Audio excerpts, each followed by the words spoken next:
Thank you, Pat. It's a pleasure to be here. I'd like to start off with some questions. These were the same questions that we sent out to about 100 college softball coaches over the last few months on a topic that, in my opinion, is the most difficult part of what we do as softball teachers. Teaching throwing is not about coaching. I think one of the reasons why throwing has become, in my opinion, an epidemic problem at the youth level, both in injury and in performance, is that we all know what a good thrower looks like, but to some extent we can't fix them. Where did the expression come from, he throws like a girl, right? We should take offense to that as softball coaches. There are some boys that can throw, and really throwing like a girl has nothing to do with sex. It's really developing poor throwing habits at a very early age. How many travel coaches are here? High school coaches? You don't have to throw out the number because most people don't like speaking at things like this except the person on the stage, but what percentage of your girls would you say, and just kind of store it, have throwing problems? That if you look at them and you say, you know what, something's not right. Because if you talk to the college coaches, they say it's a big problem. Whether it's injury, and it's funny because the college coaches will sometimes blame the travel ball and the high school coaches. They play too many games. Played too many games. And played too many games. There it is. Thank you. So we know what a good arm looks like, right? It's clean, it's quick, the ball comes out, she's able to center a ball. But the biggest challenge that you're going to have is what to do when they're hurt. This is right out of the American Sports Medical Institute. I'm going to keep referring to this report. Those of you that really want to learn how to teach throwing, you need to get this report. We actually have it. Those of you that are going to be around for the next day or two, Laura Taylor, who's our national softball director, will be at the booth. You're going to want to read this, right? This is the best information on overhand throwing. And with no disrespect to the pitching coaches in the audience, the throwing coach that you have on your team is much more important than the pitching coach. Do the math, okay? 8 to 2 or 3. And I know some of you don't have the budget. We're the college coaches that are here, right? Okay. You might not have the money to hire a full-time throwing coach. I would suggest firing your pitching coach because the throwing coach is more important, but that's up to you. But who's ever doing it, and it's probably your fielding, the hitting and whatnot, it just can't be a throw-in. Because here's the cool thing about throwing. You get another 3 miles an hour on your shortstop. That ball's getting to first base 0.3 of a second sooner. You add 3 miles an hour on the exit speed of a ball in right field to your right fielder, that ball's getting to third base or to the plate much quicker. And as much as we all covet speed, running speed, bat speed, there is much more velocity in the arms of your players. Yeah, this is not good. And it's going to get worse. You ask the orthopedic doctors, well, why is that? Well, fatigue. Sometimes they throw too much. Some of you that are travel ball coaches, you need to start monitoring how much throwing the girls are doing in between games, right? They're sometimes playing 5 or 6 games on a weekend. And when there's nothing to do, what do they typically do? What does the coach tell them to do? Guys, go out and throw, right? Be very careful of that. More games, less instruction. A lot of college coaches that we talked to said, boy, we'd love to see some of these teams, whether it's gold level, blue level, silver level travel teams, play a little less games because at that point, some of the girls can have an opportunity to go back in and change the way they throw. Because as we know, you're not changing swings, you're not changing pitching deliveries, and you're certainly not changing arm action during a game. We'll talk a little bit about inadequate warm-up too, and I'm going to probably throw some stuff out that I'll just kind of give you a heads up. Probably going to piss some of you off a little bit, right? It's a little different. We're going to put some slides up here and some drills that some of you might say, I kind of did that. We were talking to Coach Baxter from Fordham University yesterday, and I said, Bob, these are all the things that we don't think make sense. And he was, God bless him, he said, those are all the things that we do, and we're going to start looking at it and doing it differently. So this really is about, if you have no injuries on your team, great, right? But if some of your girls need more velo, as we call it, more velocity, you're going to have to look at things a little bit differently. Self-explanatory. The coaches, and this was Division 1, 2, 3, and up, right? These were the biggest categories that they saw when they go out and see players. They don't use their body, dead glove shoulder, they stop their arm on release, there's timing problems, just can't throw. A few of them just said they suck, okay? But no one really gave us any constructive feedback, but these were the big ones that they were talking about. Okay. Mentioned before about a pitching coach and a throwing coach. If you're going to make significant changes in some of your players' throwing, it's going to have to happen in the off season, right? It'll be very difficult for you to do it in season or even preseason. The throwing coach has to really understand the following, and I can't emphasize this enough. Once we started doing this with some of the amateur players that would visit some of our locations from around the world, injuries came down, velocity went up. I'll say it again, because if that doesn't perk your attention, I don't know what could. Velocity went up, throwing injuries went down. Don't allow them to throw to warm up. And I know some of you, most college programs, they'll do some band work, they'll do some throwing. I'm going to show you some things that have been in the baseball world for a while that are just now getting into the softball.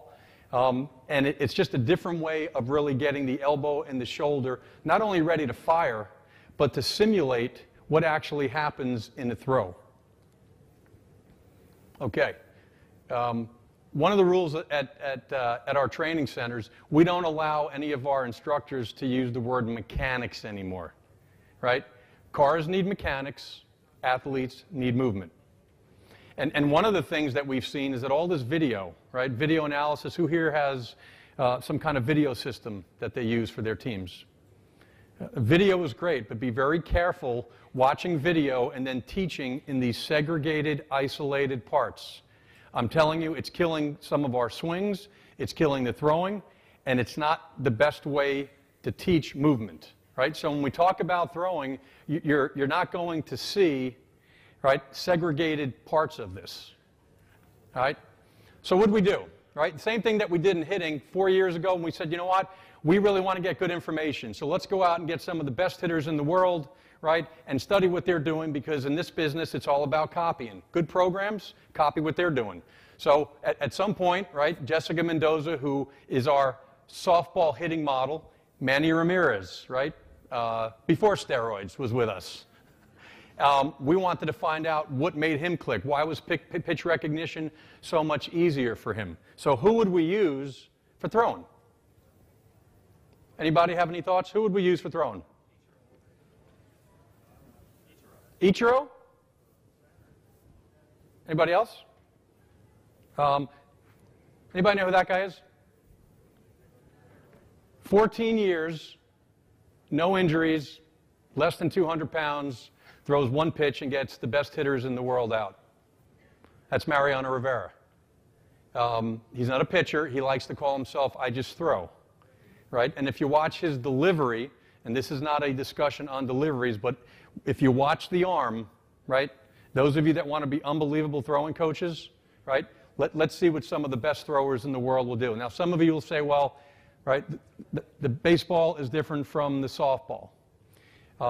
Yes and no, right? You as softball coaches have more of a challenge because the darn ball that these young girls get at such a big age is too big for them, right? Go ask some of the national team players that are walking around here and ask them what they played up until about 12 or 13 years old. What are they going to say? Yeah, they can say baseball.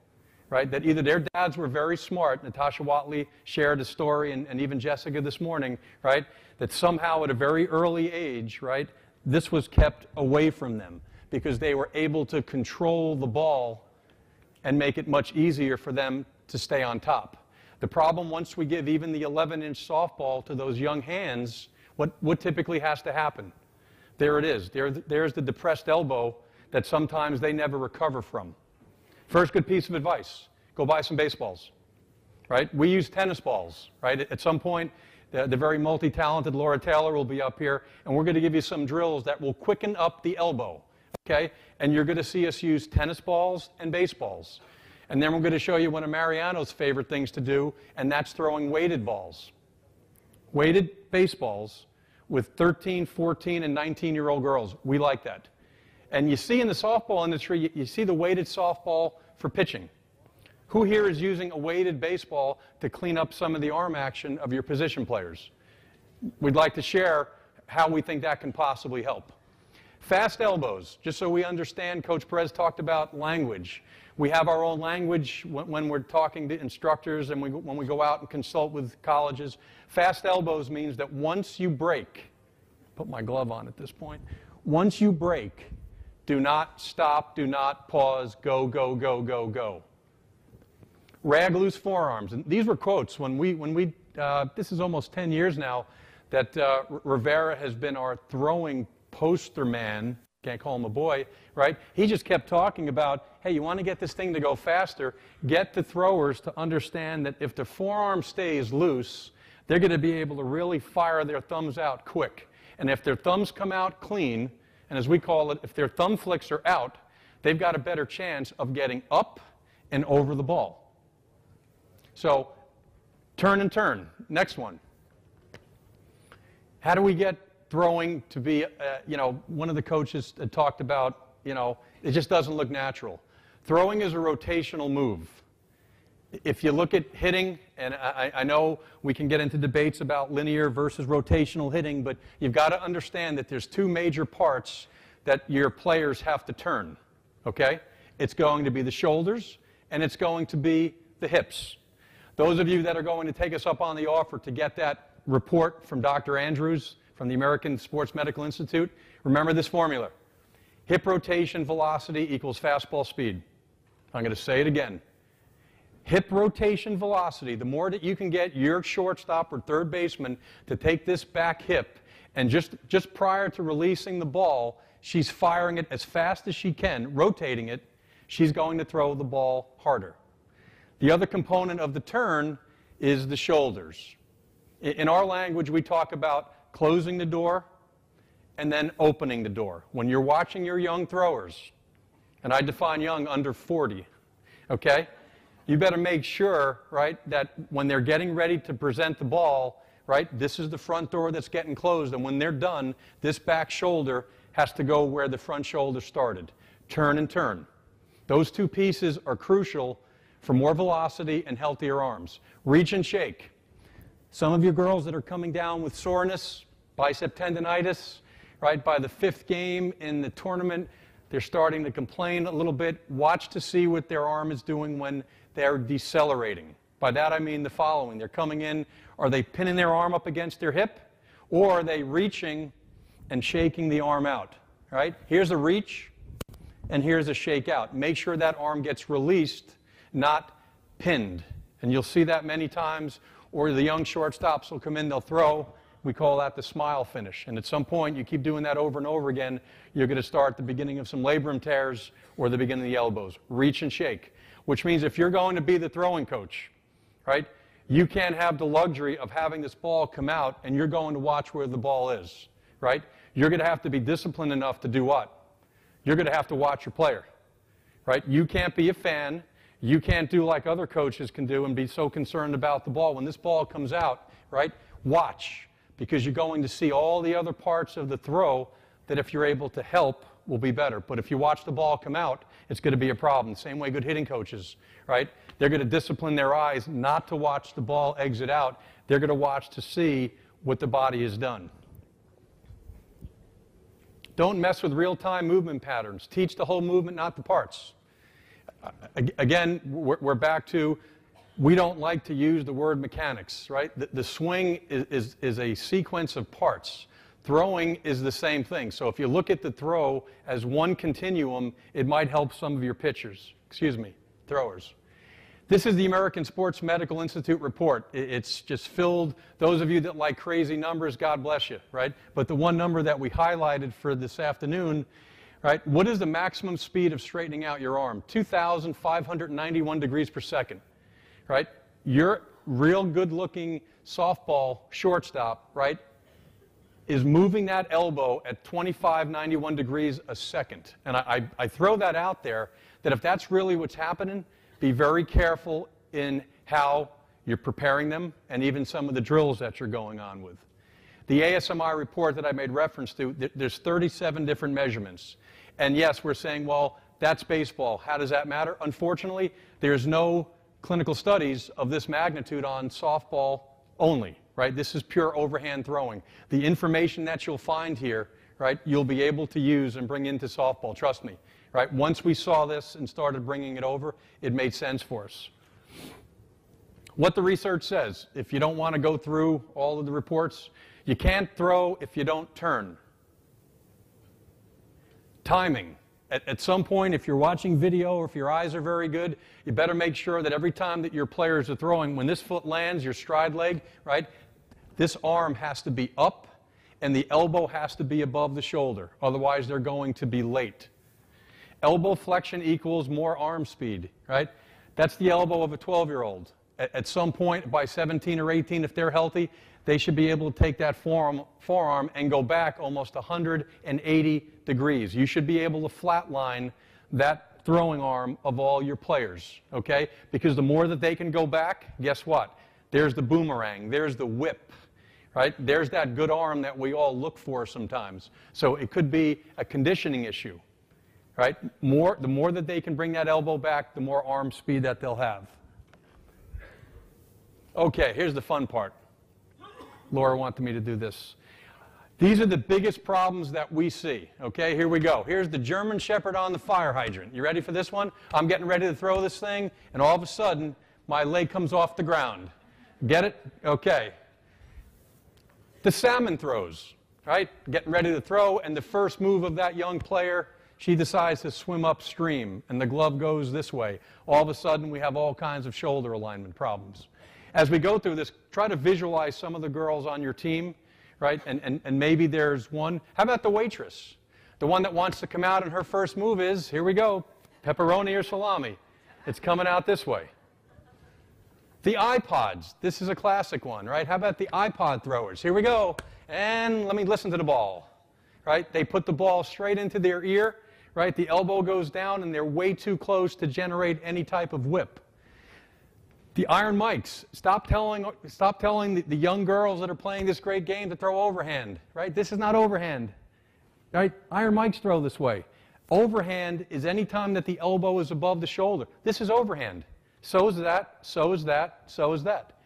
One of the best ways which you can figure out where your players have the most natural arm slot, watch them do long toss. Stand right behind them, okay, and say, you know what, Michaela? Stand at home plate and see if you can throw the ball over the center field fence, right? Don't prejudge. Don't tell them to do anything. They want to crow hop, whatever they want to do, and just stand behind them. What you'll see happen mostly, a lot of them will drop down just a little bit because now they're saying distance equals velocity. I'm going to throw this ball as hard as I can, and all of a sudden, right, you're seeing them throw like this in the game or out over here, but when you ask them to pure throw, boom, right? Now they're in an arm slot that's going to make it much easier for them to do what? To turn the shoulders. And as our friend Mariana Rivera said before, the more you go up, the less you can turn the shoulders. You cannot close the door and open the door if this arm is up, okay? That if the arm gets a little bit lower, not elbow lower, but if the arm gets a little bit lower, it's going to be much easier from here to finish the throw and get that good closing and opening the doors that we talked about. The dead gloves, right? This made the college survey, right? Just going to kind of throw, and that glove just does nothing, right? Our teaching term, we think it makes sense. It's not about our teaching term, but just look at the concept. Maybe it makes sense. We want to teach swim and swivel. that every time that we throw, we're going to swim and swivel, right? And we show the young ladies that if they were in a pool, freestyling to get ready to throw, how do you swim? Well, I swim this way. Okay, guess what? Close the door, swim and swivel. All right, that's allowing us to really get that back shoulder to finish the throw. The broken zippers, this is the zipper of the body. Right? No matter what position you play on a softball field, whether you're catching, whether you're the outfielder, whether you're the infielder, you need to come back to the zipper of your body if you're going to have clean breaks. I'll say it again. No matter where you are, okay? No matter where you are, right? Getting them to come back to the zipper is going to make it much easier for them to have rag loose forearms and really be able to have the fast elbows. But if you've got throwers that they're catching the ball, they're breaking here. They're breaking low. They're breaking to the hip. It's going to be very difficult for them to have good, clean exit speed, right? And we talk about, this is very simple. This is a thumb flick. That no matter what position they play, if you can get your young throwers to just learn that at this point, when I'm getting ready to throw, I'm going to get to the zipper. I'm going to have my elbows cold. These are cold elbows. These are warm. These are hot. These are cold. These are warm. And here's hot. The colder the elbows are in the beginning of their throw, the better. Because if the elbow is cold, the forearms are rag loose. If the forearms are rag loose, their thumbs are going to fire out of that glove. Dead gloves, broken zippers, the breakers, right? Here's the breakers, right? They're just putting brakes on every time that they throw. We mentioned before about reaching and shaking, making sure they understand after they throw, they've got to shake across that knee. Many times as a drill, we'll come in, double shake, 1 and 2. Get them to understand that's where we need to finish. The pointers. Here we go, throw it, right? And you'll see them stiff arm the throw. No, that's not a swim. Sally, if you swim that way, you're going to drown in the ocean. This is how you swim, right? And all of a sudden, they start realizing that throwing is a movement. It's not a piece to a piece. Mentioned about the no doors before. Close the door, open the door, right? Every time, this move has to be the first thing that they're going to do. Close. Right? We'll play a drill called ankle eyes. We'll actually put markers on the girls' socks, okay? Boom. Because if they learn that their first move when they throw is to square up the ankle, look what just happened to my front shoulder. And some girls need something other than, hey, keep your front shoulder closed. Sometimes it's easier to control the feet. So if you can get them to understand this way, now that at least they've got the beginning of closing those doors. Okay, here's where we might offend some. We don't mean to offend anyone. I did this for 10 years. I'll be the first one to admit, right? I did a lot of this. Yeah, and then we were going to work on the elbow. Yeah, we're going to come down on our knee, and we're going to do this. Here we go. That was good. And we were really getting those girls ready because we were warming them up, okay? And then we would sing to them, thumb to thigh, reach behind, let it fly. I sang that for many years too. It's good. Wrist snaps. Okay, let's just kind of go like this now, right? Let's get them to understand that that's how good softball players wave goodbye. All right, that made sense, we thought. Finish square. We never even talked about this before. We would go to travel games, and quite frankly, I'll go watch college games now. And right before a game, here it is. Okay, and I'm thinking, boy, that's an interesting drill. Right? What are they getting ready to do? Because at some point, if they're going to throw in a game, right, they've got to close doors. Here's what we found out. If you're looking at this as a movement, you can't isolate the part. Okay? You cannot say, well, and I've heard this before from Division I college coaches. Oh, Donna, no, you're wrong. We're just working upper body. That's why we do that drill. Okay. Well, guess what? At some point, when the human body has to put everything together again, it gets confused, okay? So are you getting better at that drill? Or are you truly understanding the realities of throwing, that every time that one of your players throws a ball on that field, guess what? Legs have to go first. If you believe that there is a kinetic chain, okay, there's a sequence of parts, just like good hitting coaches talk about how it's ground-based. Well, guess what? So is throwing. So why would you ever take away their legs in a drill knowing that at some point they need the legs to start the throw. And someone told me that 5 years ago, and I had no answer.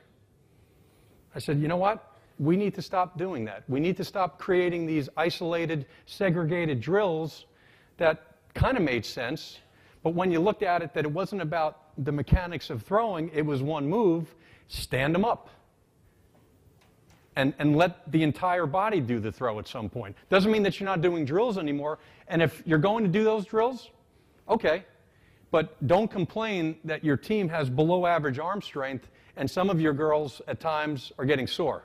Then you're going to have to say, I need to maybe do something a little bit different. The Super 7, these are the leverage points of throwing, okay? Not to say that everything else before this was a waste of time, right? But those of you that like the Reader's Digest version of things, this is it, okay? The full-time throwing coach that you're going to hire for free, right? He or she needs to understand about thumb flicks, that every time that he or she is watching your girls throw, do you have those clean thumbs coming out, okay? These are the thumb flicks. At some point, we'll have Laura come up and demonstrate the drills on how you can actually practice, right, what we call triple flicks to a throw, just to get the girls to understand the most important part of that throwing is going to be the exit out. Swim and swivel, right? Stop telling them to point, right? Maybe don't use swim and swivel, but at some point, this action here is going to make it much easier for them to turn. And as we saw before, it's all about turning. You get the girls to turn their shoulders, they're not going to complain about elbow soreness. And if you can get them to understand that the more that they fire those hips just at the point of release, right? Because throwing is a back leg move. We see too many girls come into our place the first time, and here it is, right? German Shepherds on the fire hydrant all over the place, right? It's everywhere. And we know girls have to get rid of the ball because the field is smaller. We get that. And there's going to be some times that they're going to have to throw on the run. We get that. But if you're an outfielder, if you're a catcher, if you're the shortstop deep in the hole, you better learn what? I got to back leg this throw. That the more I can fire this hip just at the point of getting ready to release, I got a chance of throwing this ball pretty hard. And that's no different from teaching hitting. I mean, the analogies are scary. Would you tell any of your hitters just at the point of contact to do this? Maybe you would. I don't want to offend any hitting coaches that teach this. But at some point, those legs need to stay on the ground. Close and open doors. We've talked about that ad nauseum. Every time that you watch your throwers, close it and then open it. Every time. Here's the close, here's the throw. And if they're doing that, you're going to see this arm clear and go across. You're not going to see the smiley faces anymore come across. You're seeing some girls that are the breakers that are doing this. It's because they never took that first move to close. And if they don't start the move on the close, they're never going to be able to pop that back shoulder to finish. Flip the laces. This is our teaching term again. When we're watching throwers, watch my back foot. I'm going to do it again. Getting in the throw. Hey, Sally, here's what I want you to do. Take your back foot, grab your shoelaces, okay, and fire them straight into the ground. Because if you can get some of your throwers to do this, what are they starting to do? Yeah, hip rotation velocity equals fastball speed. They're going to throw harder because now for the first time, they're not popping off the ground. Stride direction, angle, and length. At some point, you got to look at their feet, right? If you're working mostly with right-handed throwers, they need to at some point be throwing from 1 o'clock. If this is 12 o'clock, all the research says that at 1 o'clock is going to be the best angle for them to be able to fire that backside. Okay? We don't have to talk about stepping straight. We've got coaches here who certainly understand, let's step in the right direction, but watch the angle of the foot. Right? If they're coming in and they're cutting themselves off, that's why some of them are pulling off the ground. If they're out over here, right, that's when you're going to have some other directional issues. So watch the direction, watch the angle of the foot, and certainly watch the length.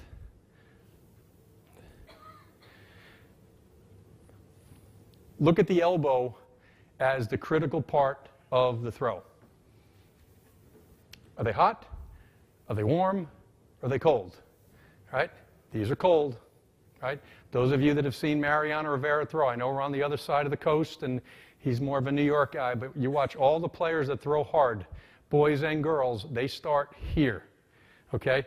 Watch Natasha Watley at shortstop after, once she comes in and takes a ball up over here. You're not seeing this, okay? She's coming in. Those elbows are down, okay? They're cold, so it makes it much easier for her to be able to fire and thumb flick out, right? There's warm, and certainly the hotter the elbow is, the later, the harder they're going to throw, okay? The reason why you see so many of the throwers with the elbows down, the waitress look, as we called it, okay, is that they come out so darn slow. Okay, I'm getting ready to throw. Instead of thinking, okay, I'm right here, right, thumb flicks, out, very quickly. Look at the elbow as the fix for the throwing problems. Stay away from the shoulder, right? Obviously the hands make sense, but it's the elbow that you're going to watch, because the faster the elbow, the harder they're going to throw. And whatever throwing drills that you're doing, please, on behalf of the next generation of girls that are getting ready to throw, don't pause, okay? For years, I'm the first one to admit it. Okay, let's get right here. Okay, do you feel that? Yeah, okay, we got it. Now we would throw. And we got so good at that drill. But think about it. 2,591 degrees per second is what really happens when we throw. So what are we doing? That pause, that stoppage is actually hurting. And that's why you see so many young girls when they're throwing, right, they're slow because of some of the drills that they've been exposed to at a very early age, with the best of intention, right? Dads, in the age of daddy ball and travel ball and whatnot, Coach Perez had talked about information. We can't blame the coaches that are there, but at some point you've got to look at it a little differently and say, you know what, no more pausing anymore. The fix, clean break. Think fast elbows, finger control on the backside, right? Which means at some point you've got to make sure that they feel that their hands are always on top of this softball until they're getting ready to throw, right? That's when you know you're developing a high-level thrower, when she can say, right, those two fingers, or with the young girls, they're going to be forced to have three, I can control the ball. That's why the baseball in the off-season, or if you've got some girls that have some major throwing problem, give them the baby ball, we call it. We don't call it a baseball. Give them the baby ball that the boys have to use, right? Because they're going to be able to control that ball much easier than, obviously, the softball. Turn to throw versus slide to push, okay? This is slide to push. This is turn to throw, right? And yes, your body still goes toward the target, okay? But before you start running balls to shortstop or from the outfield, you've got to get your players to buy into, you need to turn, right? It's a turn to throw, not a turn or a slide moving forward. Watch the back foot. And that's where some of you that are going to be good throwing coaches don't watch the ball, because you're going to miss this. You're going to miss where that arm is going, right? You're going to miss the swim and swivel. Okay. Why don't we, if we can, we're going to bring, let's see, Laura, why don't you come up, right? The brainchild behind all this, right? Laura Taylor, our softball director, right? Former Big East Player of the Year at Seton Hall, coached at St. John's and at Providence, and now is kind of the brains of the operation. Still has some pretty good arm action for an old lady, okay, I would say. The rapid fire with the tennis balls. We can take that from, and this is going to be tough because we have all different angles, but I'm going to toss the ball, pretend I've got about 8 or 9 tennis balls that are here, right? Laura's going to start with cold elbows. We don't throw a ball to any of our softball players if they're out over here. You can get them to have their hands out here if they're playing the middle infield position, but we want to teach them, right? We kind of have an expression on the East Coast, right? We want to have West Coast wings, right? All the girls in New York want to go to school in California because the weather's nice here, right? So these are East Coast elbows, okay? These are West Coast wings. East Coast elbows, West Coast. It's also a fielding term, too, that the better fielders are going to be more here than having those East Coast elbows. So I'm going to throw the ball to Laura, right? And we're going to do it pretty quick. Use your imagination, right? I'm going to toss, and as soon as she gets it, all she's doing with her feet nice and wide, okay? You can face me this way, Laura. There you go. There you go. Okay, I'm coming in, right? And no pause, right? Let's face go that way like you're throwing this way now, okay? Same thing. We're just going to make sure, right, at some point, we're going to make sure that that stride angle is open, right? She's going to make sure the door is closed, and it's going to be go, right? So there's no pause, there's no break at all. We like the smaller ball because they can control it. And understand, right, if you're trying to develop more arm speed, the lighter tennis ball, the wiffle ball makes sense, okay? Light equals more speed. You've got some of your throwers that, boy, you know what, it just takes her a long time to be able to break and get up. At some point, right after the fall season, as you head into the off season in the wintertime, lighter and smaller. Right? We can do the same thing with the baseball, right? Obviously the baseball weighs a little bit more, right? We're going to do the same thing, right? Kind of coming in and go. Hold on to that ball if you can. Okay? Same thing. And in. Right? With the weighted ball, this is where some of you, right, you can have a lot of fun. This is 9 ounces. Anybody know the weight of a softball? Yeah, 6 and change, somewhere around there, right? This is 9. We have 12. We've got some girls in our program that are throwing 1.5-pound baseballs. Okay? Here's why it makes sense. They're not long tossing it, all right?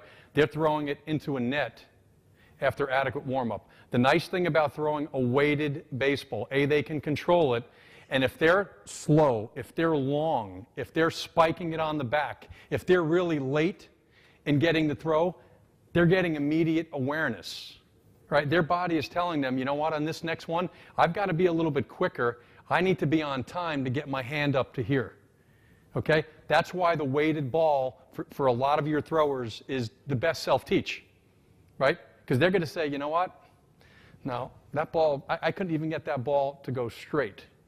All right, I'm going to take it again, and after you've explained to them about cold elbows and thumb flicks, right, and fast elbows, okay, I'm going to do this again. All of a sudden, you're going to see cleaner breaks and a faster elbow coming out, right? Try it. You're not long tossing. I mean, we're probably a good 10 or 15 feet away, and we're driving it right back into the net. Some of the drills, right, as we head into the 5-minute mark. Not yet. We're in good shape. Okay. Self-side toss. I'll let Laura do a little, yep. So you do the toss and throw. Right? Toss it out in front again. Going to catch it. Right. No pause, no stop. And again, we're starting her right in that close the door position, right? So she can feel where she needs to be. Rock the glove. Right? Before, and this is where pregame, right? And instead of some of the drills that you might be doing, we want the girls to practice the exit, the thumbs, the elbows, right? Here's going to be a little triple thumb flick and throw. 1, 2, 3, fire. Okay, one more time. 1, 2, 3, and go. Back foot flips. Mentioned before about the German Shepherd on the fire hydrant, flipping the laces. We're going to get all our throwers nice and wide, right? We're going to remind them, hey, you got to stay in your legs on this next throw. And she's going to throw a ball a good 50 to 70 feet, but we're going to back leg the throw. We're not going to let that foot come off the ground. So we're going to come in and fire, right? This is just really getting them to feel hip rotation. One more time. Bang. Yes, at some point we know the foot comes off the ground, but let those that have more of the push action, let them feel comfortable on the back foot flips. The squat, clap, and throw. We said before about fast elbows, right? The best way, almost immediately, you can get some of your players to throw quicker, okay? Right? So Laura's over there. When she hears clap, all right, I'm going to clap. She's got 1 second to get the ball to the other side of the plate. And you'll tell your players that, hey, Annie, you know what? You're coming in. As soon as you hear clap, just get up, right? And just as quickly as you can, get it over there. What are we trying to do here? Sense of urgency, okay? We're getting the outfielder, the third baseman, the shortstop. This isn't about converting people to catch. This is just getting them to realize, you know what? Boy, right? I had to get out of this glove pretty quick, right? So Laura's down over there, and it's going to be bang, right? She's coming up and throwing, right? Elbows are going to fly, and you're going to see much better thumb flicks coming out from that angle also. The double shakes, right? 1 and 2, right? You can actually throw it. We can't throw it this time. Well, can we throw it over there? Probably not. I don't know if the hotel would like that. Yeah, just launch it out over there. Right. Throw one, and on the second one, come back again, right? This is a big move that a lot of your throwers are missing, right? They're not finishing on that side, and they're not finishing on this angle. And those of you that are concerned about arm injury, right? Ask your trainer, ask the orthopedic surgeon in your community. Most arm injuries are occurring when the arm is decelerating. Most arm injuries in softball are occurring not over here, not over here, not over here. It's what exactly that they're doing once the ball comes out. If they're breakers, if they're smiley faces, they're going to get hurt, okay? But if you can reinforce the reach and shake, right? Laura, if you can one more time, coming in and finish again, okay? All right, now we're ready to throw, right? We basically said some of the throwing drills that you're doing, we don't like them, but we need to give you something to possibly replace them, otherwise you won't have any pregame at some point, right? Side and wide, we did it before, right? This is the throwing progression that we use in training. Some of the travel teams that come in, right, we'll suggest to them, this is the progress that we'd like to see your girls use pregame and even during training, right? Laura's just nice and wide, and she's throwing. Bang. Again, the whole key, we want to see this. We don't want to see square. We want them to feel the closing of the door almost immediately. Good. Pulse step, close and throw. Okay? Now they're having a catch, right? We understand that quicker feet will also help have quicker elbows, right? Once they hear, all right, we're going to pulse out now. They're going to catch, right? Pulse out, step, close, and throw. And if you noticed before, she closed the door by having an aggressive back ankle that she was able to come in very quickly and point to the target. So instead of telling some of your throwers, hey, we got to point the glove or point that way, guess what? There it is, right? They get that little jump step going, right? They've got the beginning of a pretty good throw because they've got that door being closed. Glove rockers. Yep, same thing again. This is about elbow awareness, okay? Anytime we're going to take some throws now, and all we're doing is just checking temperatures. Nope, that's not good. I'm cold. So we'll go 3 glove rockers in the throw. 1, 2, 3, and fire. And if you notice, we were cold until she started breaking out. Figure eights. Right? This is the only time in which we'll allow our throwers to square up. So Laura would be having a catch with a nice lady in the camera over there, okay? Right, coming in, but watch what happens as she's doing the figure eights. Watch how she's going to close this door before she throws. Right, one more time if we can. Elbows are down. Bang. We should just let you throw one, Laura. I mean, you know, here's the other question. We've asked a few college coaches this today. What's really good, right? You know, velocity is everything, right? All those pitchers, right? I'm not a big fan of pitchers, you can tell. Real players don't sit in circles. We have other positions out there. How good is good, right? What do you think? I asked Jessica Mendoza this morning. She didn't know.